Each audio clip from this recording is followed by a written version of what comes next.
Hello प्यारे बच्चों, एक बार फिर से बेंजीन 16 में आप लोगों का हार्दिक अभिनंदन है। तो प्यारे विद्यार्थियों, हम लेकर आए हैं विद्युत रासायनिक श्रेणी से पढ़ा रहे थे 10th क्लास वाले बच्चों के लिए दूसरा पार्ट। ठीक है, पार्ट 1 में हमने एक क्वेश्चन कराया था। इस पार्ट में हम कई क्वेश्चन कराएंगे आप लोगों के लिए जो पूछे जाते हैं परीक्षा की दृष्टि से महत्वपूर्ण होते हैं। तो देखिएगा प्यारे विद्यार्थी, जैसे कि आपके सामने ये है क्या क्वेश्चन, वेरी इंपॉर्टेंट क्वेश्चन है, ये भी पूछ लिया जा सकता है। क्वेश्चन क्या है कि कॉपर की छड़ को, मतलब कोई कॉपर की छड़ है हमारे पास, कॉपर की छड़ को सिल्वर नाइट्रेट विलयन, यानी कोई सिल्वर नाइट्रेट का विलयन है हमारे पास। सिल्वर नाइट्रेट के विलयन में कॉपर की छड़ को डुबाने पर, डालने पर कुछ समय बाद विलयन का रंग नीला हो जाता है। विद्युत रासायनिक श्रेणी के आधार पर समझाइए। ठीक है, कोई हमारे पास AgNO3 का विलयन है, उसमें जब हम कॉपर की विलयन छड़ डालेंगे तो विलयन हमारा क्या हो जाता है, नीला हो जाता है। ऐसा क्यों होता है, ठीक है, ये समझाना है हमको। बात आई समझ में? तो उत्तर लिखिएगा प्यारे विद्यार्थी, क्यों हो जाता है वो देखिएगा। इसका आंसर बताएंगे हम आपको कि किस प्रकार से हो जाता है, किस प्रकार से क्यों होता है, इसका सब कुछ बताएंगे हम आप लोगों के लिए। तो लिखिएगा इसमें कि विद्युत रासायनिक श्रेणी में विद्युत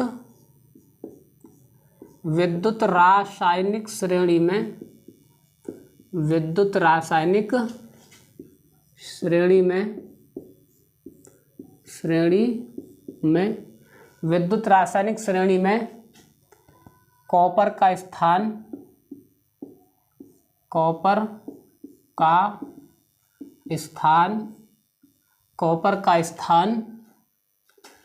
सिल्वर से ऊपर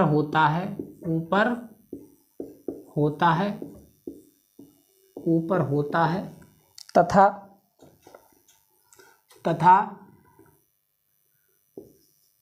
इसी कारण सिल्वर नाइट्रेट के, यानी इसी कारण AgNO3 के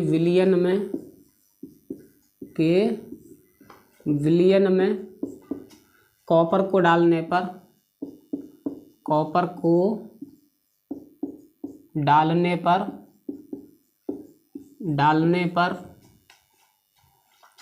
सिल्वर नाइट्रेट कॉपर डालने पर CuAgNO3 का होल ट्वाइस विलयन प्राप्त होता है।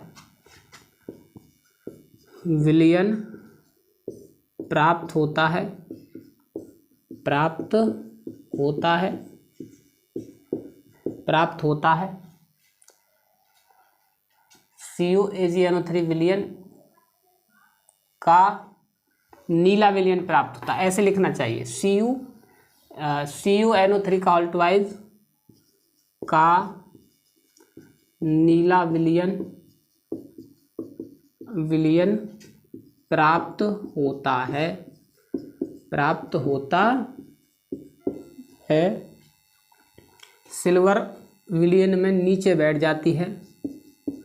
सिल्वर मतलब Ag विलयन में नीचे बैठ जाती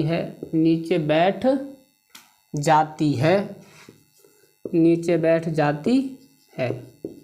बात आई समझ में? इस प्रकार है साहब, ये इसकी थ्योरी तो इस प्रकार है। पता है क्यों? विद्युत रासायनिक श्रेणी में कॉपर का स्थान ऊपर है और Ag का स्थान नीचे है, इसीलिए Ag को अलग कर देगी और कॉपर के साथ क्रिया कर लेगा। कैसे वो देखिएगा, क्रिया किस प्रकार होगी देखिएगा बच्चों। Cu प्लस के 2AgNO3 और क्रिया करके कैसे होगी, CuNO3 का होल ट्वाइस और प्लस के 2Ag नीचे इस प्रकार बैठ जाएगी। ये क्या है, रजत दर्पण। क्या है, या चांदी लिख सकते हैं आप, चांदी इसी को बोलते हैं सिल्वर। बात समझे या नहीं समझे? ये क्या, कॉपर नाइट्रेट, क्या है ये, कॉपर नाइट्रेट है बच्चों। ये क्या, सिल्वर नाइट्रेट, आपका सिल्वर सिल्वर नाइट्रेट, नाइट्रेट ये क्या आपका नीला विलयन, कॉपर नाइट्रेट नीला विलयन, यही तो है नीला विलयन, ये नीला विलयन बन जाता है। बात आई समझ में। इस प्रकार से बताना है आपको जो कि विद्युत रासायनिक श्रेणी में कॉपर का स्थान ऊपर है और सिल्वर का स्थान नीचे, इसीलिए उसको विस्थापित करके नीला विलयन बना लेता है और चांदी नीचे बैठ जाती है, नीचे बैठ के देखो। बात आई समझ में। तो इसका आंसर इस प्रकार हो जाएगा प्यारे विद्यार्थियों। आगे देखिएगा, आगे किस प्रकार से करेंगे। अगला क्वेश्चन देखिएगा बच्चों, आप लोग किस प्रकार से करेंगे, अगला क्वेश्चन देखिएगा। ठीक है, समझ में आया या नहीं आया आप लोगों के। आगे देखिएगा बच्चों कैसे करेंगे। ठीक है, आगे देखिएगा, आगे देखिएगा किस प्रकार से करेंगे बच्चों। अगला मैं इस क्लास में जो लेकर आया हूँ महत्वपूर्ण क्वेश्चन लेकर आया हूँ, क्योंकि अगली क्लास जो हो जाती हमारी लंबी क्लास बन जाती, इसलिए मैं जो है दूसरी क्लास लेकर आया हूँ इसकी। समझे या नहीं समझे। मैं चाहता तो एक क्लास में कर देता फिनिश, लेकिन ऐसा नहीं किया मैंने। पता है क्यों? आप लोगों के लिए उससे फ़ायदा क्या क्या आपकी समझ में नहीं आई। क्वेश्चन जो मैं कराऊंगा वो पेपर में पूछे जाते हैं। कुल मिला के बात ये है, जो क्वेश्चन हम कराएंगे बच्चों वो पेपर में पूछे जाते हैं या पूछे जाने वाले हैं। अब ये आप पर डिपेंड करता है कि आप तैयारी कैसे करेंगे, आप किस प्रकार से तैयारी करेंगे, कैसे पढ़ेंगे। यह तो बच्चों आप पर डिपेंड करता है। समझे या नहीं समझे। तो देखिएगा, देखिएगा बच्चों कैसे करेंगे वो देखिएगा। ठीक है, किस प्रकार से करेंगे आप, किस प्रकार से नहीं करेंगे वो देखिएगा। अगला क्वेश्चन देखिएगा बच्चों, अगर आपके सामने ये हो कि सल्फ्यूरिक अम्ल में जिंक डालने पर, अगला क्वेश्चन क्या है, सल्फ्यूरिक अम्ल में, ये भी इम्पोर्टेंट है, सल्फ्यूरिक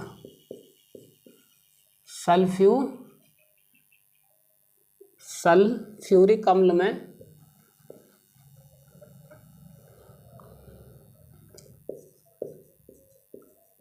सल्फ्यूरिक अम्ल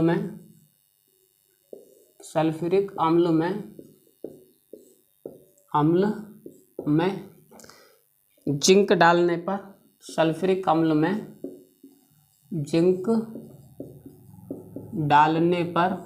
जिंक डालने पर हाइड्रोजन गैस मुक्त होती है। क्या होती है? हाइड्रोजन गैस मुक्त होती है। हाइड्रोजन गैस क्या होती है बच्चों? मुक्त होती है, मुक्त होती है। समझे? हाइड्रोजन गैस मुक्त होती है, परंतु सिल्वर डालने पर नहीं होती। परंतु सिल्वर डालने पर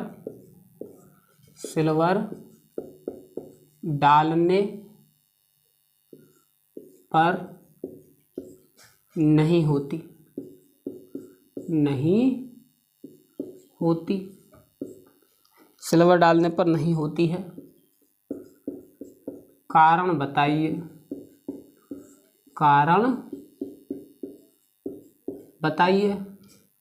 कारण बताइए। ठीक है जी, सवाल है ये आपके सामने। क्या बोल रहा है कि सल्फ्यूरिक अम्ल में जिंक डालने पर हाइड्रोजन गैस मुक्त होती है। क्या होती है? हाइड्रोजन गैस मुक्त होती है, परंतु सिल्वर डालने पर नहीं होती। ठीक है, तो देखिएगा, तो सॉल्यूशन में देखिएगा। पहले इक्वेशन दे देते हैं हम आपको। क्या? सल्फ्यूरिक अम्ल में जिंक डालने पर, देखो सल्फ्यूरिक अम्ल है हमारा, कोई क्या है इसमें, ये जिंक डालो और सल्फ्यूरिक अम्ल में जिंक डालेंगे तो क्या बनेगा बच्चों? ZnSO4 प्लस के H2 गैस देखो मुक्त हो रही है। ठीक है, मतलब इसने क्रिया की और जिंक मतलब हाइड्रोजन को अलग विस्थापित कर दिया और यहाँ पर हो गया, उसका स्थान ले लिया। ये विस्थापन अभिक्रिया भी कहलाती है। क्या कहलाती है? विस्थापन अभिक्रिया भी है। विस्थापन अभिक्रिया में मैंने दिया होगा एग्जाम्पल, चाहे पीछे हट के देख लेना, जो हमारी शायद तीसरी चौथी रासायनिक अभिक्रिया तीसरी चौथी वीडियो होगी, उसमें उस क्लास में देखना, तीसरी चौथी क्लास में हमारी में रासायनिक अभिक्रिया में विस्थापन अभिक्रिया पढ़ाई होगी, ये एग्जाम्पल दिया हुआ मैंने। तो देखिएगा बच्चों, इसमें विस्थापित क्यों कर देता है, वो इसलिए कर देता है कि जिंक का स्थान जो है हाइड्रोजन से ऊपर है विद्युत रासायनिक श्रेणी में। आप चाहे देखना विद्युत रासायनिक श्रेणी, देखो अभी देखो चेक करके जो मैंने लिखाई है। विद्युत रासायनिक श्रेणी में हाइड्रोजन का स्थान जो है विद्युत नीचे है, किससे, जिंक से, और जिंक का स्थान हाइड्रोजन से ऊपर है, इसी कारण वो विस्थापित कर देता है। क्या लिखेंगे अब विद्युत रासायनिक श्रेणी में, क्या लिखेंगे, विद्युत रासायनिक श्रेणी में, विद्युत रासायनिक श्रेणी में जिंक का श्रेणी में जिंक का स्थान, जिंक का स्थान हाइड्रोजन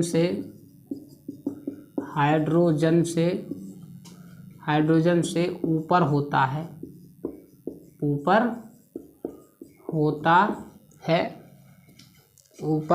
होता है। इसी कारण यह आसानी से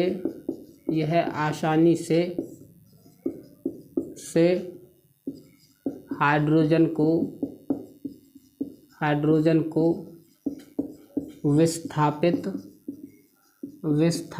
कर देता है। बात आई समझ में साहब? बड़ी आसानी से विस्थापित कर दे। अब कैसे करता है विस्थापित, देखिएगा वो आपके सामने है। और अगली स्टेप पे क्या लिखेंगे कि परंतु क्या डालने पर, परंतु सिल्वर डालने पर। क्या लिखेंगे बच्चों, ये सिल्वर होगा, ये गलती से गलत लिख गया। सिल्वर डालने पर, क्या, सिल्वर डालने पर नहीं करता। तो क्या लिखेंगे, देखिएगा आगे, एजी की क्रिया किसके साथ होगी, सल्फ्यूरिक अम्ल के साथ। किसके साथ, सल्फ्यूरिक अम्ल के साथ। तो Ag प्लस के H2SO4 और क्या लिखेंगे, कोई क्रिया नहीं।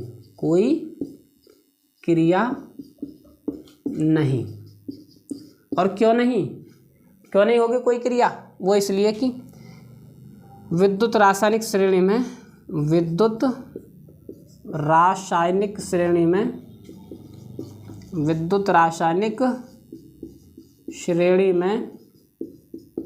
सिल्वर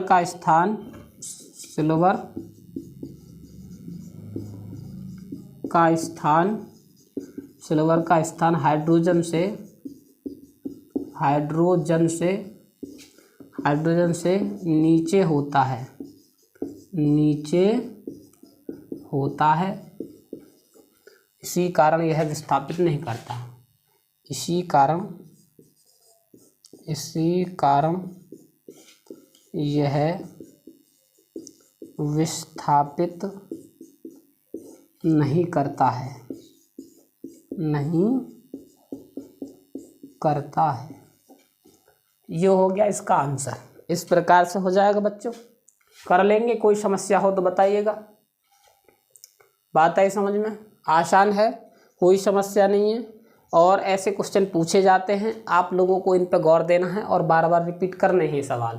बात आई समझ में? अगला सवाल देखिएगा बच्चों, आगे देखिएगा प्यारे विद्यार्थियों, किस प्रकार से करेंगे। आगे देखिएगा किस प्रकार से करेंगे आप लोग।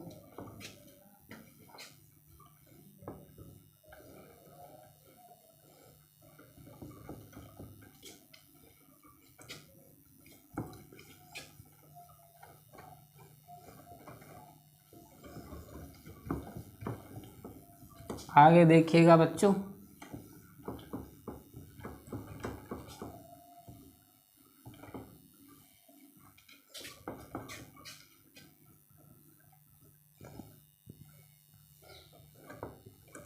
अगला क्वेश्चन देखिएगा, ठीक है। अगला क्वेश्चन कैसे करेंगे आप लोग वो देखिएगा।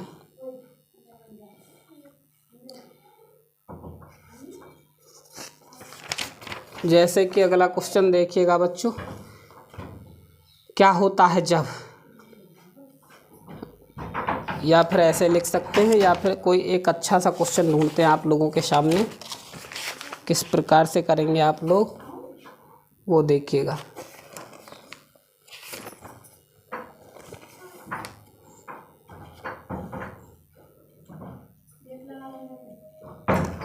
क्या होता है जब,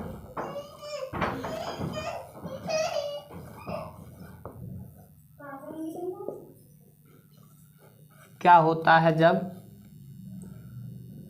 क्या होता है जब, क्या होता है जब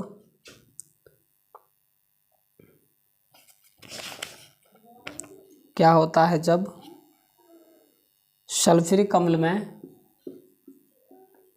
सल्फ्यूरिक अम्ल में क्या होता है जब सल्फ्यूरिक अम्ल में, मैं आप लोगों के लिए क्वेश्चन निकालता हूँ एक अच्छा सा। क्या होता है जब सल्फ्यूरिक अम्ल में, सल्फ्यूरिक अम्ल में, सल्फ्यूरिक अम्ल में नहीं, कॉपर सल्फेट विलयन में क्या होता है जब कॉपर सल्फेट विलयन में, यहाँ पर लिखेंगे क्या हम, कॉपर सल्फेट विलयन में क्या होता है जब, कॉपर सल्फेट विलयन में, कॉपर सल्फेट विलयन में लोहे की कील, विलयन में लोहे की कील डालते हैं तो,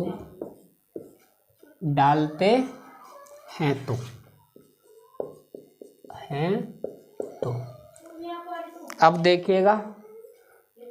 देखिएगा इसमें सवाल क्या है हमारा कि क्या होता है जब कॉपर सल्फेट विलयन में लोहे की कील डालते हैं तो, मतलब कोई हमारे पास कॉपर सल्फेट का विलयन है, अगर हम उसमें लोहे की कील डालेंगे तो क्या होगा, ये हमको आंसर देना है इसका। बात आई समझ में? तो देखिएगा प्यारे विद्यार्थी कैसे देंगे इसको हम, कि देखिएगा उत्तर लिखिएगा, उत्तर और कैसे करेंगे वो देखिएगा। कॉपर सल्फेट विद्युत रासायनिक श्रेणी में, विद्युत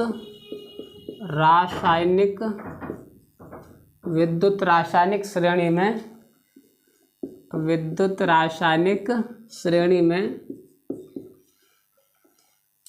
कॉपर विद्युत रासायनिक श्रेणी में लोहे का स्थान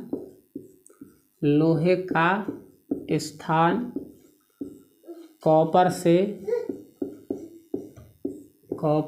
ऊपर होता है, कॉपर से ऊपर होता है तथा जब लोहे की कील को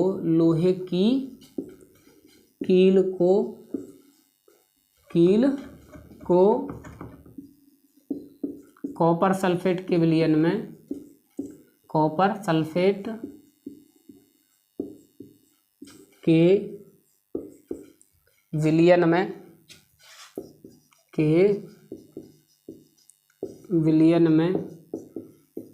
डालते हैं तो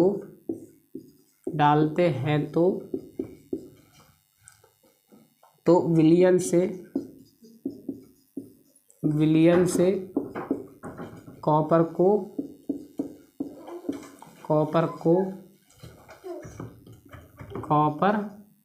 को विस्थापित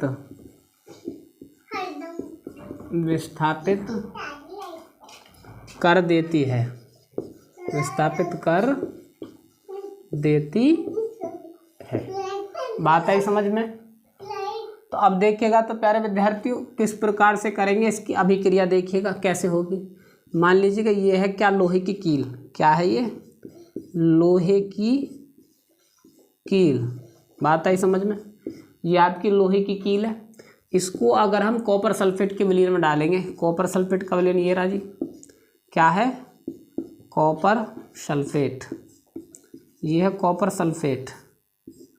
कॉपर सल्फेट के विलयन में जब इसको डालेंगे तो क्या बना लेगा, फेरस सल्फेट बना लेगा, ठीक है। और Cu यानी कॉपर, प्योर कॉपर नीचे बैठ जाएगी, प्योर कॉपर नीचे बैठ जाएगी और ये क्या बन गया, फेरस सल्फेट, फेरस सल्फेट। बात आई समझ में? तो फेरस सल्फेट बना लेगा ये, बात आई समझ में? तो इस प्रकार से क्रिया हो जाएगी और इसका आंसर आप इस प्रकार लिख देंगे। क्या लिख देंगे? इसका आंसर इस प्रकार से लिख देंगे। समझे बच्चों? तो इस प्रकार से क्रिया हो जाएगी पूरी, ठीक है।